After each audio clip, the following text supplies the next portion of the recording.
नमस्कार, मैं हूँ मसरत अली, आप देख रहे हैं आरएस क्राइम न्यूज़। तो चलिए देखते हैं आज की ताज़ा तरीन खबरें। इससे पहले आप हमारे चैनल को लाइक, सब्सक्राइब ज़रूर कर लें, साथ में घंटी भी बजाएं, जिससे हर अपडेट आपको समय पर मिलती रहे। तो चलिए देखते हैं आज की ये रिपोर्ट। तारांकन बदायूं पी बार बार शिकायत करना पीड़िता को पड़ा भारी, अधिकारियों ने लिखाया मुकदमा। बार बार शिकायत लेकर गई पीड़िता की समस्या का निदान करने की बजाय पीड़िता पर सरकारी कार्य में बाधा डालने और आत्मदाह की धमकी देने का अधिकारियों ने लिखाया मुकदमा। स्थान बदायूं। तारांकन संवाददाता नाजिर खां।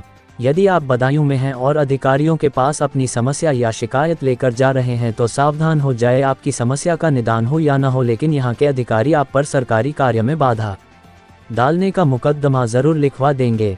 बदायूं में अजीबोगरीब मामला सामने आया है, जहां बदायूं जिला समाज कल्याण अधिकारी के पास बार बार फरियाद लेकर जाना एक शिकायतकर्ता लड़की को भारी पड़ गया। बार बार समस्या लेकर आने से बौखलाई जिला समाज कल्याण अधिकारी ने पीड़िता की समस्या का समाधान करने की बजाय लड़की के साथ बदतमीजी करते हुए उसे धक्के मारकर ऑफिस से बाहर निकलवा दिया और उस पीड़िता पर सरकारी कार्य में बाधा डालने और आत्मदाह की धमकी देने के आरोप में मुकदमा लिखा दिया, जिससे जनता में भारी आक्रोश है।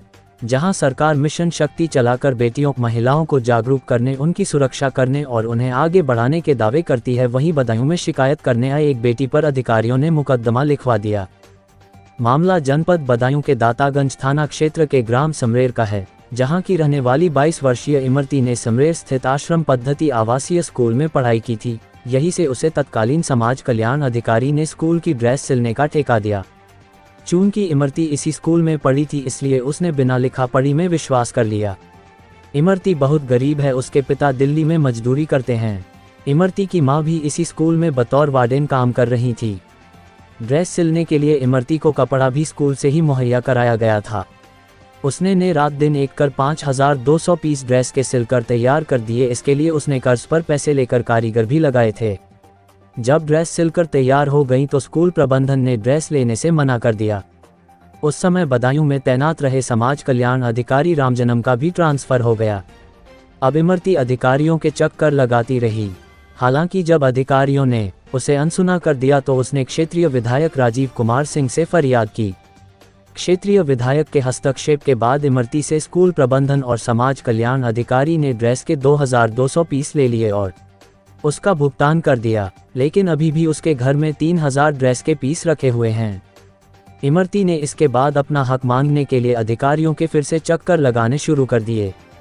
वह पिछले 3 साल से अपने हक की लड़ाई लड़ रही है और न्याय के लिए दर दर भटक रही। जिला अधिकारी से लेकर समाज कल्याण अधिकारी और सीडीओ तक लगातार चक्कर लगाती रही, लेकिन समाधान नहीं हुआ।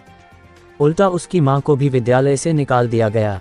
इमरती ने बताया कि वह समाज कल्याण अधिकारी मीनाक्षी वर्मा के ऑफिस में शिकायत लेकर पहुंची। उसे देखते ही समाज कल्याण अधिकारी बौखला गईं और गलियां देने लगी, चप्पल उतारकर पीटने को दौड़ी और अपशब्द कहे तथा अपने चपरासी से धक्के मारकर बाहर निकाल दिया।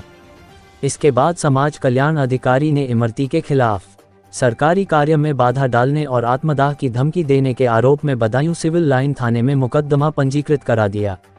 लेकिन जहां सरकार बेटियों को आगे बढ़ाने के लिए स्कूल कॉलेजों से लेकर लगातार धरातल स्तर पर कार्य कर रही है, उस प्रदेश में एक बेटी के साथ ऐसा होगा कि वह न्याय मांगने अधिकारियों के पास जाएगी और अधिकारी उसकी समस्या का निदान करने की बजाय मुकदमा लिखवा देंगे तो क्या होगा।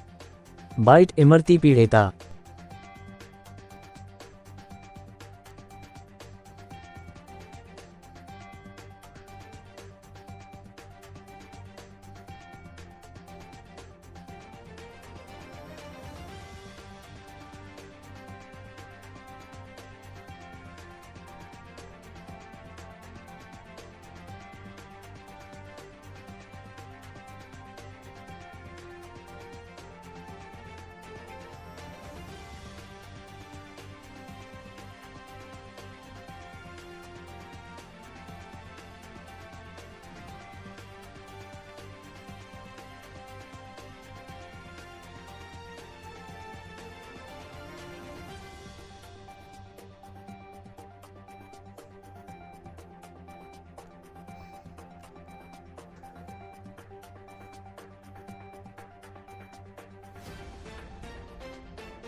जी बताइएगा कि आपके खिलाफ जो एफआईआर दर्ज कराई है समाज कल्याण अधिकारी ने, क्या कारण था और क्यों एफआईआर कराई है?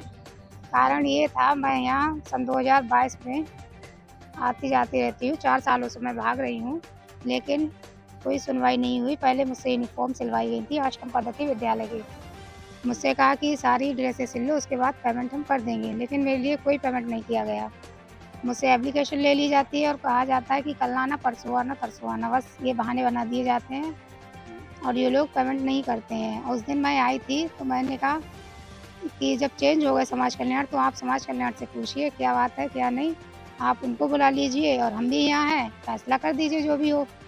लेकिन उन्होंने मुझे गाली गलौज देके भगा दिया, चप्पल भी पैर से निकाली, कहा ये करेंगे वो करेंगे, बहुत कुछ बदतमीजी मेरे साथ की और एफआईआर दर्ज करा दी मेरे खिलाफ। कौन है जिसने आपके ऊपर चप्पल निकाली और आपके साथ दुर्व्यवहार समाज किया? कल्याण अधिकारी मीनाक्षी वर्मा। मीनाक्षी वर्मा ने आपके साथ बदतमीजी की। यस। लेकिन मीनाक्षी वर्मा की तरफ से एक मुकदमा दर्ज कराया गया है कि सरकारी कार्य में बाधा डाली गई है आपकी तरफ से। नहीं, मैंने कोई बाधा नहीं डाली है सर, ये सब झूठ मेरे खिलाफ दिखाया गया। आपको ड्रेस सिलने का कोई रिटन में कर दिया गया था, क्या?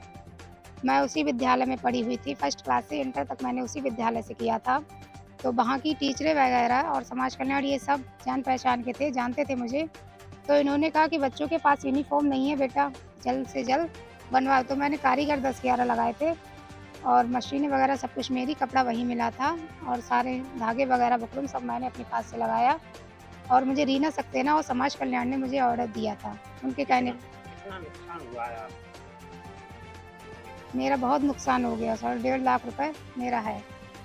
नारी शक्ति लगातार सरकार बात करती है, पर ऐसे में अन्य कहीं नारी शक्ति की बात करती है सरकार, लेकिन मैं तो अपना हक मांगने गई, लेकिन मेरे खिलाफ ही मुकदमा दर्ज कराया गया। आज समय विशेष में बस इतना ही। कल फिर हाजिर होंगे नई खबरों के साथ। मुझे इजाजत दीजिए। नेहा श्रीवास्तव, धन्यवाद।